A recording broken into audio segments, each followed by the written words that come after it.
بسم اللہ الرحمن الرحیم. آپ دیکھ رہے ہیں فیکٹ فائنڈنگ. میں ہوں ساجد عمر گل. ناظرین، پوری دنیا کی طرح پاکستان میں بھی جو سیکنڈ فیز ہے کرونا کا، وہ انتہائی شدت سے انسانی جانوں کے درپے ہے. مگر سب سے اہم بات یہ ہے کہ جن لوگوں کو احتیاط کرنا ہے، جنہیں اس بات کا لحاظ رکھنا ہے کہ کرونا از گیٹنگ، جسے آپ کلنگ وائرس کہتے ہیں، وہ اس کی شکل اختیار کر رہا ہے، اس سے بچاؤ ہم نے کرنا. حکومت اپنا کام کرتی ہے، وہ انتباہ کرتی ہے، وہ آپ کو نصیحت کر رہی ہے، وہ میڈیا کے ذریعے بھی تشہیر ہوتا ہے کہ اپنی جانوں کا لحاظ کریں. مگر اہم ترین جو ذمہ داری ہے وہ عوام پر ہے. ایسے میں جو میڈیکل کے پروفیشن سے متعلقہ احباب ہیں، جو سینئر لوگ ہیں، وہ بھی اس تگ و داؤ میں لگے ہوئے ہیں کہ کس طرح جلد از جلد اس وبا سے، اس بلا سے جان چھڑائی جائے. وہ شبانہ روز اپنی طور پر کسی نہ کسی ریسرچ کے ساتھ وہ انوالو ہیں. ایسی ہی ایک بڑی شخصیت آج میری مہمان ہے. آپ ڈاکٹر محمود شوکت ہیں. آپ ایک بہت معروف معالج ہیں، آپ سب جانتے ہیں، اور پنجاب میں کرونا کنٹرول کے لیے جو کنسلٹنسی پرووائڈ کی جا رہی ہے گورنمنٹ کو، اس کو بھی یہ ہیڈ کرتے ہیں. مگر ایک پائی یہ وصول نہیں کرتے اس خدمت کی، اور یہ ایک بہت بڑی بات ہے. ڈاکٹر محمود شوکت صاحب، very warm welcome to the show sir. Thank you. Doctor صاحب، اگر ہم شروع سے شروع کر لیں، ابھی تک لوگوں کو شاید اندازہ نہیں ہے، یہ کیا بلا ہے جی جسے آپ کرونا کہتے ہیں؟ دیکھیے، میرے خیال میں اس دور میں اس کی مثال نہیں ملتی جہاں پر لوگوں کو اتنی تعلیم دی گئی ہو کسی بھی میڈیکل النس کے بارے میں.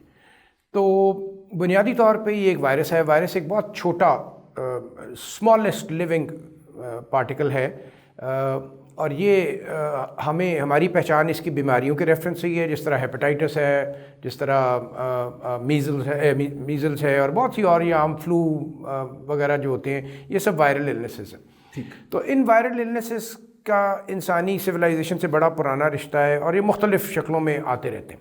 اب آج سے اگر آپ 40-50 سال پہلے جائیں تو شاید لوگ ہیپیٹائٹس سے واقف بھی نہیں تھے، لیکن پھر ہیپیٹائٹس اے سے واقف ہوئے، پھر بی سے ہوئے، پھر سی سے. تیسری بات یہ ہے کہ وائرسز اپنی شکل تبدیل بھی کرتے رہتے ہیں. انفلوئنزا کی سب کو پہلی پینڈیمک کا پتہ ہے جو 100 سال پہلے آئی، لیکن تب سے لے کے اب تک کامن فلو بھی اور انفلوئنزا بھی ہمارے ساتھ رہ رہے ہیں. ٹھیک، لیکن وہ اس طرح سے کلنگ نہیں ہے. نہیں ہے جی، اس وقت بھی انفلوئنزا کرونا وہ سے آپ نے زیادہ. اسپین والا 1920 والے نہیں، وہ تو پینڈیمک تھا نا، ساری دنیا میں پھیل گیا تھا، الٹیمیٹلی امریکہ میں بھی تھا. تو ابھی بھی انفلوئنزا میں ڈیتھس اینول شاید اس کے آس پاس ہی ہوتی ہیں. اوکے. اور بلکہ اس لیے کہ وہ پھیپھڑے وغیرہ جو لنگز ہیں وہ متاثر ہو جاتے ہیں. ہاں جی. دوسری بات یہ ہے کہ یہ جو ٹریجڈی اس میں آئی وہ یہ آئی کہ عام طور پر انفلوئنزا کو سمجھا جاتا تھا کہ وہ امیونو کمپرومائز لوگوں میں، وہ اولڈ ایج میں زیادہ افیکٹ کرتا ہے. تو اس لیے اس کو ایک طریقے سے لوگوں نے قبول کر لیا تھا کہ زندگی کا اختتام تو ہونا ہی ہے، اور اس میں کچھ نہ کچھ ایسی کمپلیکیشن ہوتی ہے. سو influenza never made head lines after the pandemic. جبکہ یہ وائرس جو آیا، اس کی جو ٹریجڈی آئی وہ یہ ہے کہ ایک اچھا بھلا ہیلدی آدمی، چلتا پھرتا نوجوان، اس کو ہلکا سا بخار ہوا، کھانسی ہوئی، یا کچھ بھی نہیں ہوا، اور چند دن بعد اس کو سانس کی تکلیف ہوئی اور وہ اسپتال گیا، اور اللہ رحم کرے ہم نے ایسا دیکھا کہ within a couple of days, within a week بہت سے لوگ لقمۂ اجل بن جاتے. سو اس کی ٹریجڈی، ہیومن سفرنگ بہت زیادہ تھی، اس لیے اس نے ہیڈ لائنز بنائی. لیکن اگر آپ مورٹیلٹی کے حساب سے دیکھیں تو بہت سے ایسی چیزیں ہیں جن سے انسانی جان بہت زیادہ نمبرز میں ضائع ہوتی ہے.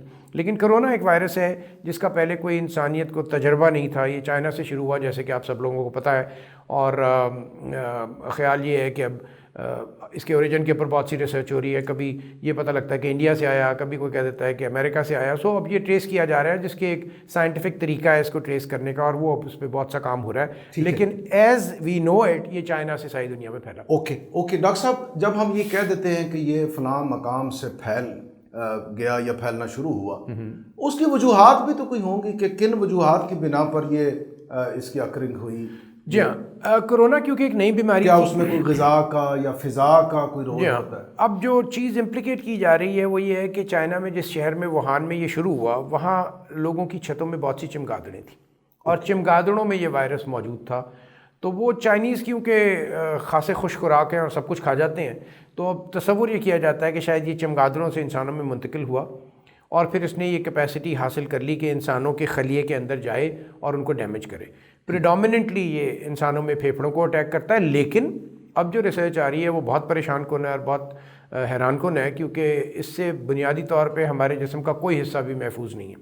ٹھیک ہے. اور اب ہارٹ اٹیک سے لے کے اور برین ہیمریج تک اور بازوؤں کا ضائع ہونا، گینگرین جس کو کہتے ہیں، یہ سب علامات کرونا سے. اور ایسے میں جو پہلے سے کچھ لوگ اگر بیمار ہیں، کسی بیماری کا شکار ہے، تو وہ بیماری بھی جو ہے وہ فاسٹ فارورڈ موڈ میں چلی جاتی ہے. جی وہ بھی جا سکتی ہے، موت کا باعث بن جاتی ہے. ہاں یہ جس طرح ایک بنیادی فلسفہ ہے سروائیول آف دا فٹیسٹ، کہ آپ کا جب مقابلہ کسی بھی ایسی چیز سے ہوتا ہے جو آپ کی صحت کے لیے، آپ کی زندگی کے لیے خطرناک ہے، تو وہ ایک مقابلہ ہوتا ہے. اور اس مقابلے میں اگر آپ کمزور ہیں تو آپ کے امکانات ہارنے کے زیادہ ہیں اور وائرس کے جیتنے کے زیادہ ہیں. اسی طریقے سے اگر آپ پہلے سے بیمار ہیں تو یہ وائرس ان لوگوں میں زیادہ خطرناک ثابت ہوتا ہے. اچھا ایک اور بات آپ مجھے فرما دیجئے، یہ جو ہے نا جسے آپ کہتے ہیں کہ صاف ستھری آب و ہوا، اس کے لیے بہت کلین گرین، وزیر اعظم پاکستان نے بھی مہم چلائی پاکستان میں، صفائی کا خیال رکھے. ہم کہتے ہیں صفائی نصف ایمان ہے. اچھا یورپ میں جیسے اٹلی ہے مثال کے طور پر، وہاں بڑی نیٹ کلین فضائیں ہوتی ہیں، لیکن وہاں پر جو ہلاکتوں کی شرح تھی وہ بہت ہی خوفناک حد تک زیادہ. اب یہ کیسا تضاد ہے کہ یہاں ہمارے ہاں عام تو ایسے دھول مٹی میں کھیل کود کے پل بڑھ کے بڑے ہو گئے، لیکن جہاں صاف ترین ہیں فضائیں وہاں بھی لوگ اس کا شکار ہو گئے. بالکل ٹھیک. تو کیا کرنا ہے اصل میں ہمیں؟